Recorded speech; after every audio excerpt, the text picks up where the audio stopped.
అదే మీకు ఆ సీన్ చెప్తాను. నేను కూర్చుని ఐ మీన్ నా రూమ్లో అనమాట. నా రూమ్లో కూర్చుని ల్యాప్టాప్ పెట్టుకుని ఏదో చూస్తుంటా. ఏదో చూస్తుంటే బిజీ విత్ దట్. సో అందులో ఒక హీరోయిన్ వస్తుంది. ఆ అమ్మాయి వచ్చి శంకర్ గారు మూవీలో యాక్ట్ చేయడానికి ఎంతో మంది ఎదురు చూస్తూ ఉంటారు. అసలు ఆయన ఒక ఐకానిక్ డైరెక్టర్. ఓ చిన్న ఛాన్స్ వచ్చినా చాలు మనల్ని మనం చూసుకోవచ్చు, అది కూడా శంకర్ సినిమాలో కనిపించవచ్చు. ఇది చాలా బాగుంటుంది కదా, ఈ థ్రిల్ నిజంగానే ఫీల్ అవ్వచ్చు అని ప్రతి ఒక్కళ్ళు అనుకుంటారు. యాక్టింగ్ మీద ఇంట్రెస్ట్ ఉన్న ప్రతి వ్యక్తి కూడా శంకర్ సినిమాలో కనిపిస్తే బాగుండు అని అనుకుంటాం. అలాంటి అవకాశం వీళ్ళని వెతుక్కుంటూ వచ్చింది, అది కూడా గేమ్ చేంజర్ మూవీ ద్వారా. నిజం చెప్పాలి అంటే ఓల్డ్ ఏజ్ పర్సన్ సినిమాకి కావాలి అని అనుకున్నప్పుడు వాళ్ళ దగ్గర చాలామంది టెక్నీషియన్స్ ఉంటారు, వాళ్ళ ద్వారా ఎంతో మందిని మనం తెప్పించుకోవచ్చు. కానీ దీంట్లో కూడా సేవా దృక్పథంతో ఇంత దూరం వచ్చి ఇక్కడున్నటువంటి ready to serve old age హోమ్లో నుంచి ఒక 20 మందిని తీసుకెళ్ళి వాళ్ళతో యాక్ట్ చేయించారు. ఎంతోమంది కలల స్వప్నం అది వీళ్ళ ముందుకే వచ్చి మరీ నిజం చేసింది. శంకర్ సినిమాలో వీళ్ళందరూ కనిపించారు. మనం ఎంతగానో ఆసక్తిగా ఎదురు చూస్తున్న గేమ్ చేంజర్ మూవీలో వీళ్ళు కూడా వన్ ఆఫ్ ద పార్ట్. ఎవరైతే రామ్ చరణ్ గారిని చూడాలి అని ఆశపడుతుంటారో ఆ చూసే అవకాశం వీళ్ళనే వెతుక్కుంటూ వచ్చింది అంటే ఆ అవకాశం వెనకాల నిజంగానే సహృదయం ఉందని చెప్పాలి. ముందైతే వీళ్ళు సినిమా గురించి ఏమనుకుంటున్నారు, వీళ్ళ యాక్టింగ్ ఏంటి, వీళ్ళ ఎక్స్పీరియన్స్ ఏంటి, అవన్నీ కూడా తెలుసుకుందాం. ఆ తర్వాత నేను మీకు ready to serve old age హోమ్లో ఏం జరుగుతుంది, ఎలా జరుగుతుంది, ఎంత సర్వీస్ చేస్తారు, ఈ డీటెయిల్స్ అన్నీ కూడా చెప్తాను. ముందైతే ఎంటర్టైన్మెంట్ ప్రోగ్రామ్ మొదలు పెట్టేద్దాం. ఎప్పుడు సాడ్గా కాకుండా మనతో పాటు ఒక పర్సన్ ఉన్నారు, సార్తో మాట్లాడదాం. సార్ అయితే రామ్ చరణ్ గారితో కాంబినేషన్లో యాక్ట్ చేశారట, ఎలా ఉందో ఎక్స్పీరియన్స్ కనుక్కుందాం. నమస్తే సార్. నమస్తే. మీరు గేమ్ చేంజర్ మూవీలో నటించారు. నటించారు కదా, 2-3 సీన్లు చేశారు. రామ్ చరణ్ గారిని చూసారా? ఏమండి, రామ్ చరణ్ గారిని చూసారా? నేను చూశాను. ఆయన కాంబినేషన్ లో యాక్ట్ ఆయన నన్ను రికగ్నైజ్ చేశాడు. ఓకే, ఎలా అనిపించింది ఆయనతో యాక్టింగ్ మీకు? మా పెద్దవాళ్ళ మీద గౌరవం ఉంది. నేను ఫస్ట్ టైం పలకరించారు. తర్వాత ఏమన్నా ఒక సీన్లో మేము యాక్ట్ చేయాల్సి వచ్చింది ఒకే రూమ్లో, heroine, myself, of course director, photographer. ఆ సీన్లో ఆ తర్వాత నుంచి మాకు కొంచెం ఇది తెలిసింది, నన్ను ఆయన రికగ్నైజ్ చేయటం జరిగింది.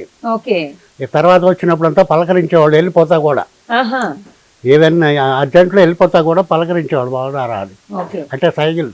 అదే అంటే పెద్దవాళ్ళు అంటే మంచి రెస్పెక్ట్ ఉందని మీకు అర్థమైంది. శంకర్ గారి డైరెక్షన్ గురించి చెప్పండి సార్. అందరూ ఎదురు చూస్తుంటారు శంకర్ గారి సినిమాలో కనిపిస్తే చాలు అని. Shankar director, you mean is a perfect director, I can tell you. Okay, ఆయన ఎక్కడ కాంప్రమైజ్ అవ్వరు. ఎన్ని షార్ట్లు అయినా సరే ఆయనకి కావాల్సిన ఎఫెక్ట్ వచ్చే వరకు ఇది ట్రై మరి. ఓకే, మీకు ఇంతకు ముందు యాక్టింగ్ ఎక్స్పీరియన్స్ ఉందా సార్? ఆయన మీకు ఇంతకు ముందు యాక్టింగ్ ఎక్స్పీరియన్స్ ఉందా? ఇంతకు ముందు ఎప్పుడైనా యాక్ట్ చేశారా? లేదు, ఇంతకు ముందు ఎప్పుడూ లేదు. మరి ఇప్పుడు భయం అనిపించలేదా? లేదు, ఏమనిపించలే. మరి ఎందుకో బాగానే. అఫ్కోర్స్ నాకు ఆయనతో అక్వైంటెన్స్ ఎలా ఏర్పడింది, ఐ స్పీక్ తమిళ్. సో దానివల్ల ఆయనతో మాట్లాడి ఇదేగలరు. ఆయన కూడా ఇంప్రెస్ అయ్యారు పాపం, శంకర్ గారు కూడా. ఓకే, మీకు డైరెక్టర్ గారు చూసినప్పుడు ఏమనిపించింది? అంటే ఈయన ఎలాంటి డైరెక్టర్? మీరు చూసుంటారుగా పాత సినిమాలు, శంకర్ గారి సినిమాలు చూసారా, జెంటిల్మెన్ అట్లాంటివి? అఫ్కోర్స్ సినిమాలు పద్ధతిగా తెలియదు అనుకోండి. రజనీకాంత్ పిక్చర్ ఏదో డైరెక్ట్ చేసినట్టున్నారు ఆయన. ఐ థింక్ అదేంటి రాబోనా అనుకుంటా, ఐ డోంట్ నో. ఎస్, ఆయన పెద్ద డైరెక్టర్ అని తెలుసు నాకు, చాలా పెద్ద ఫేమస్ డైరెక్టర్ అని తెలుసు. మరి అంత పెద్ద డైరెక్టర్ పిలిచారు కదా, వాళ్ళ ముందు యాక్ట్ చేస్తున్నావు, నాకేం అనుభవం లేదు, ఇలాంటి భయాలు ఏం లేవా? ఏమనిపించలేదు నాకు, మామూలుగా సరదాగా ఉంది. ఆయన చాలా ఫ్రెండ్లీగా మూవ్ అయ్యారు, బికాస్ ఆఫ్ ద లాంగ్వేజ్ అనుకోండి పోనీ. అందువల్ల ఎందుకంటే కొన్ని వర్డ్స్ తెలుగులో చెప్పలేని, that can be said in Tamil. Okay, మీకు తమిళ్ వచ్చు? తమిళ్ బాగా అవచ్చు. అప్పుడు రాయటం చదవటం రాదు, కానీ I can speak and understand. Okay, ఎలా అనిపించింది సార్ ఓవరాల్ గా సినిమా ఎక్స్పీరియన్స్ మీకు? ఓవరాల్ గా though it is a first experience for me. ఎప్పుడు ఇంతకు ముందు ఎప్పుడు షూటింగ్లో పాల్గొనటం అదంతా ఎప్పుడు లేదు. అంత జనాభా, ఇది హడావుడి, అన్నిసార్లు పాపం వాళ్ళ కష్టానికి నిజంగా వాళ్ళ కష్టమే. ఆ షాట్ అయ్యే వరకు ఎన్ని టేకులు తీసుకున్నారు? మీ సీన్ చెప్పండి. ఏమండి మీ సీన్ ఎన్ని టేకులు తీసుకున్నారు? మా మీరు యాక్ట్ చేసిన సీన్ లో ఎన్ని టేక్స్ తీసుకున్నారు? నాకు అసిస్టెంట్ డైరెక్టర్ గారు చెప్పారు ఎట్లా చేయాలని. సో అదే మీకు ఆ సీన్ చెప్తాను. నేను కూర్చుని ఐ మీన్ నా రూమ్లో అనమాట, నా రూమ్లో కూర్చుని ల్యాప్టాప్ పెట్టుకుని ఏదో చూస్తుంటాను. ఏదో చూస్తుంటే I'm busy with that. So అందులో ఒక హీరోయిన్ వస్తుంది, అమ్మాయి వచ్చి ఎమ్మట బయటకు వచ్చింది అనమాట, రామ్ చరణ్ని పెట్టుకొచ్చి మీరు ప్రతిసారి అడుగుతుంటుంటారు కదా నన్ను, మీరు ఎప్పుడు పెళ్లి చేసుకుంటామని అడుగుతుంటారు కదా, ఇదిగో ఈయన కోసం నేను ఇన్ని రోజులు ఆగాలి అని చెప్పి చూపి అప్పుడు నేను రామ్ చరణ్ ఇంకా కింద పాలా చూసి అప్పుడు నా ఎక్స్ప్రెషన్ అనమాట, బాగున్నాడు అని చెప్పడం నేను ఎక్స్ప్రెస్. అన్ఫార్చునేట్లీ 10 షాట్లు ఆ అమ్మాయి వల్ల. మీకు నడిచింది, బాగా అనిపించింది. అయితే బాగా అనిపించింది. మీరు వెయిట్ చేస్తున్నారా సినిమా ఎప్పుడు రిలీజ్ అవుతుంది, చూడాలి, నన్ను స్క్రీన్ మీద చూసుకోవాలని ఎదురు చూస్తున్నారా? అనిపిస్తుంది కదా, చూడాలనిపిస్తుంది కదా. అవును కదా, ఫస్ట్ టైం కదా సినిమాలో ఉంటాం, first time. Most of the people we experience same thing. అందరూ ఎంతో కష్టపడి మాకు అన్ని సదుపాయాలు చేసినా కూడా అందరూ ఓపిక్గా షూటింగ్ లో పాల్గొన్నాం. ఓకే, మీకు అక్కడ అన్ని సదుపాయాలు ఏర్పాటు చేశారా? అంటే లంచ్ అవన్నీ కంఫర్టబుల్ గా ఇచ్చారా? ఏమండి, అక్కడికి వెళ్ళాక మీకు అన్ని సదుపాయాలు ఏర్పాటు చేశారా? బ్రహ్మాండంగా చేశారు అన్ని. తక్కువ చెప్పడానికి వెళ్ళారు. వెళ్ళంగానే బెస్ట్ కాఫీ, బ్రేక్ఫాస్ట్ వేడిగా, ఎమ్మటే మమ్మల్ని అటెండ్ అవడానికి ఒక మనుషులు ఉండేవాళ్ళు. అన్ని బాగా ఏర్పాటు చేశారు, చాలా బాగా చూశారు. ఓకే, మీరైతే good experience for us.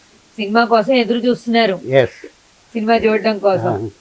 Thank you sir, నిజంగానే మీరు అది చాలా మంచి ఎక్స్పీరియన్స్. అందరూ శంకర్ గారిని చూడాలి, రామ్ చరణ్ గారితో యాక్ట్ చేయాలి, శంకర్ డైరెక్షన్ లో ఆయనతో మాట్లాడాలి. సెకండ్ వాళ్ళు of course I speak with Sunil also. Okay, ఎలా అనిపించింది? ఏం బాగా మాట్లాడారు నాతో. Okay, because I happen to అదే బ్రహ్మానందం ఫస్ట్ సినిమాలో రావడానికి ముందు, వచ్చే ముందు అనమాట. ఈ కేమ్ టు కాకినాడ. కాకినాడలో నేను గోడౌన్స్లో మా కలీగ్ ఉన్నాడు. ఆ కలీగ్ రావు గోపాలరావు గారు అన్న కొడుకు. సో రావు గోపాలరావుకి రికమెండ్ చేయించడం కోసం ఆయన అబ్బాయి దగ్గరికి వచ్చాడు, ఒక సంచి పట్టుకొని వచ్చాడు Brahmanandam. I'm talking about 1989. That is 21 years. 41 years. ఇప్పుడు చూసారుగా బ్రహ్మానందం గారు. నన్ను పాపాలు ఎక్కడ చూస్తాడు ఇప్పుడు. ఆయన మీరైతే చూసారు కదా. నేను ఆయన్ని చూశాను అంతే, ఆయన నన్ను చూడలేక గుర్తుపట్టలేదు. ఓకే, సినిమా ఎక్స్పీరియన్స్ బాగుంది. ఓకేనండి, థ్యాంక్ యూ వెరీ మచ్. నేను కూడా ఎదురు చూస్తున్నాను సినిమా కోసం. మీరు సినిమాలో కనిపిస్తారు కదా, ఎలా ఉన్నారు, చూడాలని ఉంటుంది. మా వాళ్ళు కూడా చూపించాలని ఉంటుంది. అఫ్ కోర్స్ నాతో పాటు వస్తారు కదా, ఒకళ్ళు వస్తే. అదే కదా, అందరూ కలిసి సినిమా చూడాలి. వెయిట్ చేద్దాం మనం కూడా. అలాంటి ఏర్పాటు ఏం జరుగుతుంది, మీ అందరూ కొంచెం రెస్ట్ తగ్గి మీ ద్వారా ఆయన ఏర్పాటు చేస్తారని నేను అనుకుంటున్నాను. ఇట్స్ ఎ రిక్వెస్ట్ ఫ్రమ్ మీ. తప్పకుండా. And one more thing I want to tell you, we all, I mean inmates here and who are all participated there are wishing all the best. పూర్తిగా success అవ్వాలి, picture success అవ్వాలని అందరం మనస్ఫూర్తిగా కోరుకుంటున్నాము. Thank you. అదే కదా, ఆ blessings కావాలి. మేము కూడా వెయిట్ చేస్తున్నాం మూవీ కోసం. Thank you sir, thank you very much. చూసారు కదా, చాలా ఎక్సైట్మెంట్ తో శంకర్ గారి మూవీలో ఫస్ట్ టైం యాక్ట్ చేశారు అనే ఎక్సైట్మెంట్, రామ్ చరణ్ గారు ఆయనని రికగ్నైజ్ చేశారు అనే ఒక సంతోషం ఆయన మాటల్లో కనిపిస్తుంది. నిజంగానే సినిమా అద్భుతం కదా, ఆ అనుభవం కూడా నిజంగానే అద్భుతంగా ఉంటుంది. ఇలాంటి అనుభవం పంచుకున్న వాళ్ళు ఇక్కడ ఇంకా చాలా మంది ఉన్నారు. ఒకసారి వాళ్ళతో కూడా మాట్లాడదాం, వాళ్ళ ఎక్స్పీరియన్స్ కూడా చూద్దాం, వాళ్ళకు వచ్చిన అవకాశాన్ని వాళ్ళు ఎంత బాగా వాడుకున్నారో కూడా తెలుసుకుందాం.